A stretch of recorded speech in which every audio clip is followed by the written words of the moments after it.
As a fellow stroke survivor, how are you living during the COVID-19 pandemic? Hi, Joe. Yeah, I'm not too bad actually. Everything seems to be okay here. We're just trying to keep us safe and as isolated as possible. You were with family then? Yeah, I've got my wife and my son here on the estate where I live. And are any of you shielding? No, none of us are shielding, but my parents are obviously, I miss them greatly. And Dad normally comes over and helps me on the estate, which is kind of like a big gap. I can imagine, and a lot more work for you then.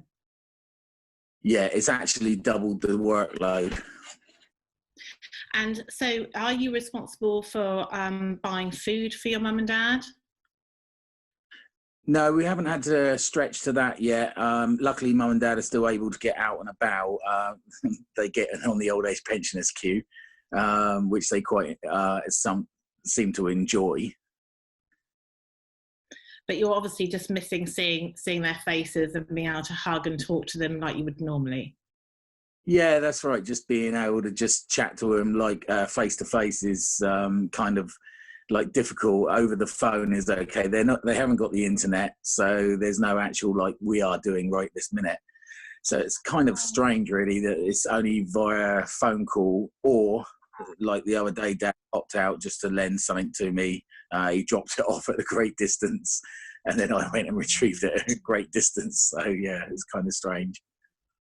Having the internet makes such a difference, doesn't it? Being able to see them face to face. So if they haven't got that, then that must be really hard on both of you, I would think. Yeah, it's a long time coming to use next see them. I mean, luckily I've just bought my dad a new pump for his fish pond, so I'll be whipping over with that tomorrow. And have anyone in the family, yourself or your mum and dad, had COVID-19?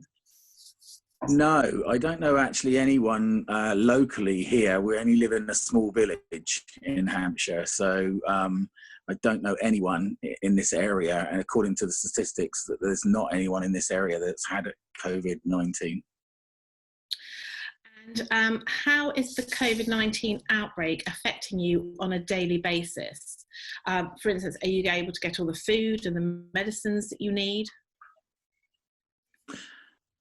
Yeah, it's not affecting me too much here. The medication and everything that I need as a stroke survivor, I get delivered now through a company, which is really handy. So I haven't actually got to go down to the doctors and hand in my prescription and go in amongst all the bugs. So that's really good, and it is delivered right to the doorstep. So that's really good. Other than that, the it's strange, really. Yeah, I've had to adapt certain things because I haven't got the freedom to go where I want and when I want. Mostly self-sustained here in any case on the estate. So it's kind of strange, really, having that sort of like feeling that you can't go out. It is kind of odd, and I can only have empathy for other people that really do miss going out. And you must be missing seeing friends though, because although you don't go out that much, you must have friends that you saw.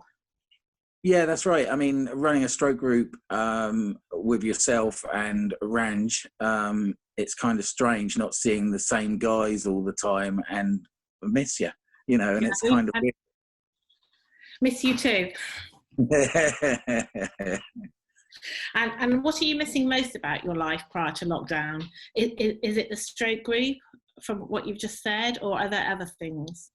Yeah, I think it is really the stroke group that's the big part of my life, really, because other than that, I'm just working 24/7, really. So I kind of miss that. I miss the people, even though I'm not really that much of a people person. I do miss that side of it. So it's kind of strange, really, not having that every other Thursday. And I go to think, oh, normally I would be going to the stroke group, but obviously now we're doing the Zoom calls, which is helping a bit. But it's also that I don't get away from the estate. So I'm sort of governed with what I can do and what I can't do. Yeah, there's nothing like face-to-face contact, is there? I think we're all missing that. Yeah, And sorry, and what's been the most challenging about the period of lockdown that we've had for you? The most challenging part, I think, is the social distancing thing with the family, with the parents, not being able to do when you want to go out to see them, you can't because you've got to hold back. The other thing also is shopping. We haven't been able to, we normally do shopping online with Tesco's and other companies as well.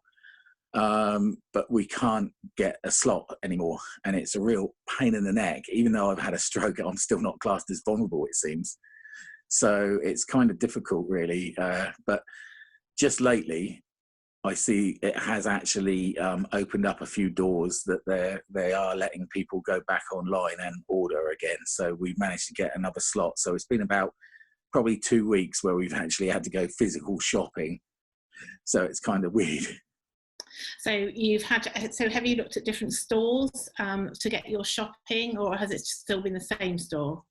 Yeah, we've looked at different stores, but they're not taking on new customers. And of course, we weren't customers with anyone else other than Tesco's. So I think we were a customer of Asda, but they were completely booked as well. So we were stuck, really. So have you managed to get a home delivery slot, or is it click and collect? Yeah, it's we've got a home delivery slot and we've got a click and collect. We've got a click and collect this Wednesday and then a home delivery slot at the end of the month. So it kind of works out quite good, and we're continually looking as well. I can imagine that with you being so busy and not having your dad on the estate to help you, having to go out and buy food was actually quite challenging, in that you just didn't have the time to be doing it. Yeah, this is it. It's making that time now and adapting to the isolation that makes you like sort of think, oh yeah, I can't do that now because I've got to go shopping, or oh, I can't go shopping now because I've got to do this, or that. So it is kind of weird, but it's kind of like when I had my stroke in any case, I had to readapt my life around the stroke in any case. So I had to become a different person, and I think that's what we're all eventually going to have to do. Yes, getting used to a new normal. And are there any things that you particularly enjoyed doing since the lockdown, or found new ways of doing? I enjoy the peace and quiet. It's a lot more quieter. The roads are definitely more quieter. I mean, even though we're quite secluded here, you still got the noise of the traffic. And we've noticed also there's no aeroplanes. And that's really weird. When you wake up in the morning and you see that there's no vapor trails in the sky, it's kind of like daunting. And how are you feeling about the weeks to come? What do you think our new normal is going to look like? I don't really know what the new normal is going to look like. I think we're going to have to do a very slow back into getting things again how they used to be. But I don't think we'll ever go back to how they used to be, if you know what I mean. So it is going to be really weird. I think it's a new chapter in our lives, and it's been unprecedented times where we've never seen the likes of this. I mean, our great-grandparents and grandparents have seen times change in such drastic detail, but we as a population haven't seen massive culture change, and this is what's going to happen.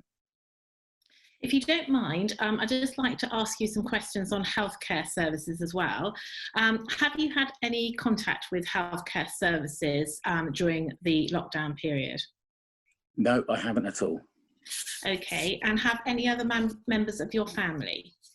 No, we've actually tried to stay well clear of the doctors, and not that we've put anything off. If we've had anything wrong with us, we would go, I think. I don't think that would put us off, but it definitely puts a shield up against you where you think, do you think I could actually go without going to see a doctor because this is aching or that's cut or whatever? Because I do suffer with a lot of cuts and aches in my job. And what about the future of healthcare services? How comfortable would you be having a face-to-face appointment whilst we know that the COVID-19 still exists, i.e. before there's a vaccine? I think if anything, that would probably be one of the safest places to go, is a surgery hospital or something of that sort, because they're going to take precautions. Whereas a restaurant, a hotel, somewhere like that, may not take as much responsibility for their precautions against like a doctor, key worker. So they're going to need to keep safe, aren't they? So that doesn't really bother me. And do you have any concerns regarding the future of healthcare? No, I think if anything, this has awoken quite a few good things about the healthcare thing, and I think it's injected a lot more money into it, and I think it will continue this way. I hope it continues this way in any case.